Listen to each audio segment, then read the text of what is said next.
সুযোগ পাবেন না। তন্ময়দা, এই বক্তব্যের পুরো অংশে বিজেপিকে ইংরেজদের পদ অনুসরণ করবার কথা বললেন। আমি দালাল শব্দটা ব্যবহার করব না, অনেক ক্ষেত্রে আমি এটা দেখেছি মঞ্চে ইংরেজদের দালাল বলা হয়, পার্টিকুলার বিজেপির কোনো একজন নেতার নাম উল্লেখ করে। কিন্তু ঘটনাচক্রে 1905 সালে বঙ্গভঙ্গের পরিকল্পনার কথা তন্ময়দা বলছিলেন। লর্ড কার্জন সেই সময় ভারতের ভাইসরয় ছিলেন, যিনি ইস্টার্ন পার্টকে মুসলিমদের এবং ওয়েস্টার্ন পার্টকে হিন্দুদের করে দেওয়ার চেষ্টা করেছিলেন। কিন্তু মাথায় রাখতে হবে যে সেই সময় হিন্দু মুসলিম সবিশেষ নির্বিশেষ সকলের আন্দোলনে 1911 সালে বঙ্গভঙ্গ রদ হয়ে গিয়েছিল। বঙ্গভঙ্গ রদ হয়ে গিয়েছিল, ইংরেজ মানে লর্ড কার্জনকে তার অবস্থান থেকে সরে আসতে হয়।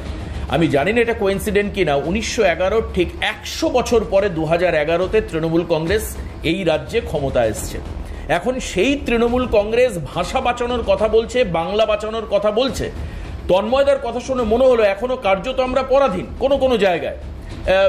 কাজেই স্বাধীনতার আন্দোলন আবার হবে, ভাষা বাঁচানোর আন্দোলন আবার হবে, রক্তক্ষয়ী আন্দোলন হবে কিনা জানি না, রাজনৈতিক আন্দোলন হবে কিনা জানি না। কিন্তু তন্ময়দা গুরুতর অভিযোগ যেটা তন্ময়দা করলেন সেটা হচ্ছে বাংলাভাষীদের প্রতি অত্যাচার। আমি লিখছিলাম এক এক করে, পরিযায়ী শ্রমিকের চিকিৎসা বিনা মৃত্যুর ঘটনা উল্লেখ করা হলো এখানে।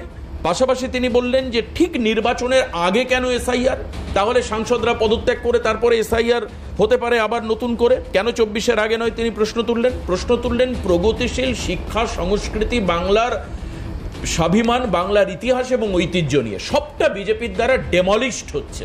সেই কারণের জন্যই কি আপনাদের আজকে সেলফিশ জায়ান্ট এই তকমা পেতে হলো? দেখুন দেবাশিস, প্রথমে একটা করে বলি, একটু সময় দেবেন। এই যে বলা হচ্ছে বঙ্গভঙ্গ রদ করা হয়েছিল, তারপরে কিন্তু জানবেন যেই বাংলাটা কিন্তু ভাগ হয়েছিল 1947, সেটা হচ্ছে ধর্মের ভিত্তিতে। তখন কিন্তু কেউ আটকাতে পারেনি। কিন্তু আপনারা ঠিক বলেছেন, সে 1911 থেকে 2011 তৃণমূল এসছে, কারণ তাদের ষড়যন্ত্র হচ্ছে বাংলাটাকে আবার জুড়তে হবে। সেই জন্যে ওই ওপার বাংলা জসিমউদ্দিন রহমানি, যিনি আনসারউল্লাহ বাংলার আমার একটি জঙ্গি সংগঠনের প্রধান, যার হচ্ছে আল কায়দার সাথে সম্পর্ক, তিনি বলেন তার ভরসা আছে মমতা বন্দ্যোপাধ্যায়ের উপরে, তিনি একদিন পশ্চিমবঙ্গকে জুড়ে দিতে পারবেন। এবং এইটাই আমরা বলছি যে পশ্চিমবঙ্গকে পশ্চিম বাংলাদেশ বানানোর দিকে নিয়ে যাওয়া হচ্ছে। সুতরাং সেই কাজটা শুরু হয়েছে ওই 2011 থেকে, এবং সেই জন্যই আজকে জসিমউদ্দিন রহমানি দেখতে পাচ্ছেন স্বপ্ন। আচ্ছা, দ্বিতীয় কথা বলি, আপনি বলছেন যে বাংলা অস্মিতা, বাংলা কথা, উনি হচ্ছে অনেক মনীষীদের কথা বললেন। প্রথম কথা হচ্ছে এরা আজকে বাংলার যারা হচ্ছে ফ্রিডম ফাইটার, তারা হচ্ছে এখন এদের কাছে সন্ত্রাসবাদী হয়েছে। আপনি জানেন মেদিনীপুরের একটি বিশ্ববিদ্যালয়ের প্রশ্নে তাদেরকে সন্ত্রাসবাদী বলা হচ্ছে। দ্বিতীয়ত, উনি তো যাদের নাম বলছেন তারা তো সেই সময়ে সমাজ তাদেরকে বানিয়েছেন, তখনকার মানুষ তাদেরকে বানিয়েছেন।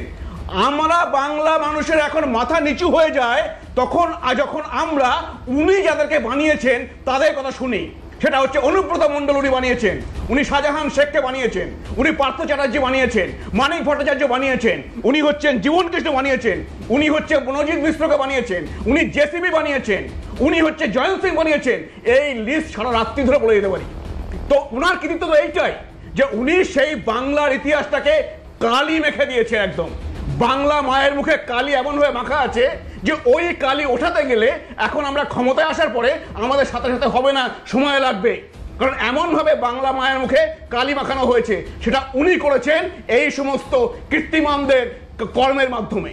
আর এইগুলোই একসময় ভবিষ্যৎ প্রজন্ম বাংলার ইতিহাস যখন পড়বে তখন এইগুলো পড়বে, তার আগে হচ্ছে ওই বিদ্যাসাগর, রবীন্দ্রনাথ, নেতাজি সবার ইতিহাস পড়বে। সেটার জন্য দায়ী হচ্ছে উনি। এবার আপনি বলেই আমাকে যে এসআইআর নিয়ে কথা হচ্ছে। আচ্ছা, উনি হচ্ছে তৃণমূলের প্রতিনিধি বলছেন একজনের নাম আছে হাবড়ায়, একই এপিকে নাম আছে মহারাষ্ট্রে, এবং তার মানে উনি স্বীকার করছেন যে ভোটার লিস্টে গোলমাল আছে এবং ওনার নেতৃত্ব তাই কথা বলেছে। তো নির্বাচন কমিশন তো সেই কথাই বলছে যে ভোটের আগে স্বচ্ছ ভোটার লিস্ট তৈরি করে ভোট হবে, আর সেটা তো হওয়া উচিত ভোটের আগে, তো যাতে হচ্ছে মৃত ব্যক্তিদের ভোটে কেউ ক্ষমতায় না আসতে পারে। আজকে বলুন আপনি এই দ্বিজেন মুখোপাধ্যায়ের ভোট কারা দিয়েছিল? আজকে হচ্ছে এই বিষ্ণু বসু, ব্রাত্য বসুর বাবা, তিনি মারা গিয়েছেন 2008 সালে, তার এখনো ভোটার লিস্টের নাম রয়েছে। আচ্ছা তন্ময়, আপনি বলছেন, কিন্তু আমি একটু আমার পিসিআর কে রিকোয়েস্ট করব যে মমতা বন্দ্যোপাধ্যায় বলছেন যে বিজেপি প্ল্যান করে ন্যায্য ভোটারকে এলিমিনেট করে দেওয়ার চেষ্টা করছে। যদি একটু চালানো সম্ভব হয়, হয়তো তন্ময়দা আরো বেশি কন্টেন্ট পেতে পারেন। বিজেপি কিভাবে প্ল্যান করে এলিমিনেট করবার চেষ্টা করছে, মানুষের অধিকারকে কেড়ে নেওয়ার চেষ্টা করেছে, শুনবো আজকে কি বলেছেন মমতা ব্যানার্জি। বাংলার মাটির জ্ঞান এবং গুণ, বাংলার মাটির বিদ্যা এবং বুদ্ধি জেনে রাখো, যতই চক্রান্ত করো কোনো লাভ হবে না। সারা ভারতবর্ষ থেকে 500টা টিম নিয়ে এসছে বিজেপি, বাড়ি বাড়ি সার্ভে করছে কার কার নাম বাদ দেওয়া যায়। সবাই যার নিজের নিজের এলাকায় লক্ষ্য রাখবেন, কেউ সার্ভে করতে আসলে কখনো নিজের ডিটেলস বলবেন না। আপনার ডিটেলস নিয়ে গিয়ে আপনার নাম কেটে বাদ দিয়ে দেবে।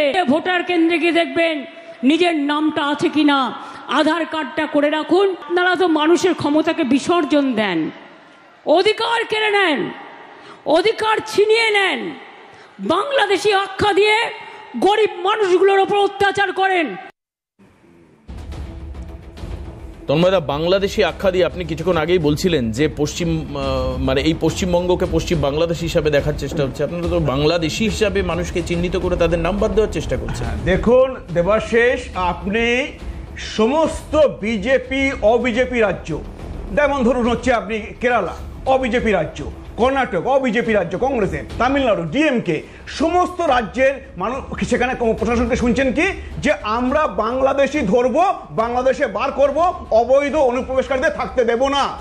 আজকে আপনি একবারও এই যে প্রায় 1-2 মাস ধরে এই জিনিসটা চলছে, একবারও মুখ্যমন্ত্রীর মুখে শুনেছেন যে আমিও বলছি প্রতিটা বাংলাদেশি অনুপ্রবেশকারীকে ধরে বার করা হোক, কারণ আমার রাজ্যে সাদরাড়ি থেকে শুরু করে ওই হচ্ছে আজাদ হোসেন থেকে শুরু করে বহু জঙ্গি আমার রাজ্যে বাস করছে, আমি চাই না তাদেরকে। একবারে বলতে শুনেছেন? বলতে শুনবেন না, কারণ উনি চান বাংলাদেশি অনুপ্রবেশকারী এবং এই সমস্ত জেহাদি জঙ্গিদের ভোটে ক্ষমতায় থাকতে। একেবারে আমি ছোট্ট করে তন্ময় ঘোষ